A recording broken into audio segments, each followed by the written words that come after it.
What's a note? What's a note? Oh, I got to pull that up on my computer. Hold on. So if you don't know what a note is, a note within real estate, or actually whenever you borrow money from a friend or anything, a note is a piece of paper or digital paper between you and another person that declares that person A owes person B money. And if you have never seen what a note really is, I think you have. Surprise. Did you ever watch Dumb and Dumber? Then you know what a note is. That's as good as money, sir. Those are IOUs, right?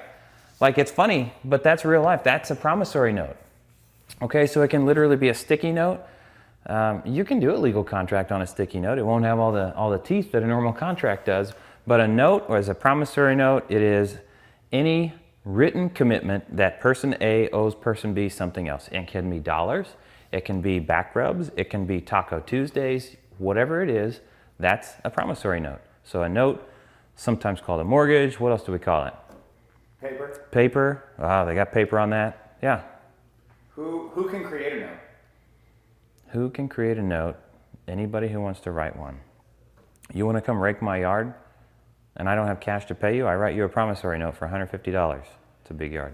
So you'd be raking for a while, right? But that's creating a note. So in the context of real estate, if you want to create a note, any time that you can get a hold of a property for less than what you can sell it for, which is wholesaler's entire business model, if the house could sell for $100K, maybe after you paint it, something like that, not a major rehab, just for this example, $100K sale price, and you can acquire for $60,000 plus $5K in minor renovations, your total price is $55,000, and you can sell for $100.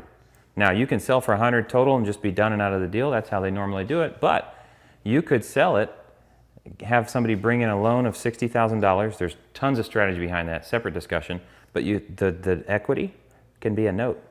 You could sell it to somebody for $60,000 plus seller finance of $40,000.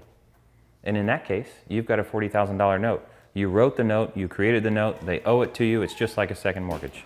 It literally is a second mortgage at that point. Anybody can create a note. Wait, what does a note need to be legally binding?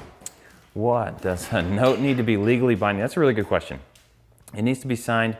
Counterintuitively, it does not need to be signed by the person lending, only the borrower.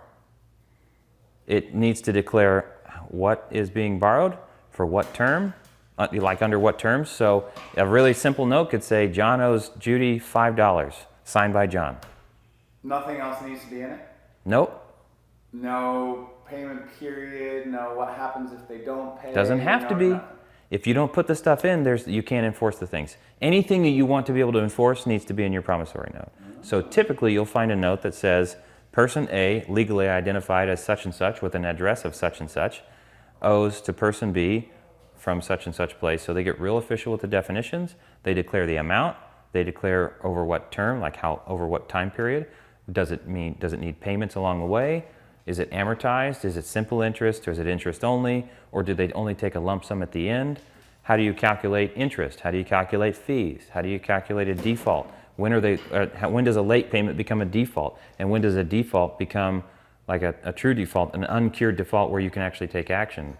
What's the enforcement? What are the teeth in the clauses of a note? So a note can be many pages, or it can be,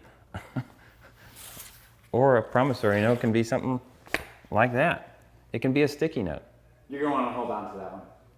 $375,000. It's a Lambo.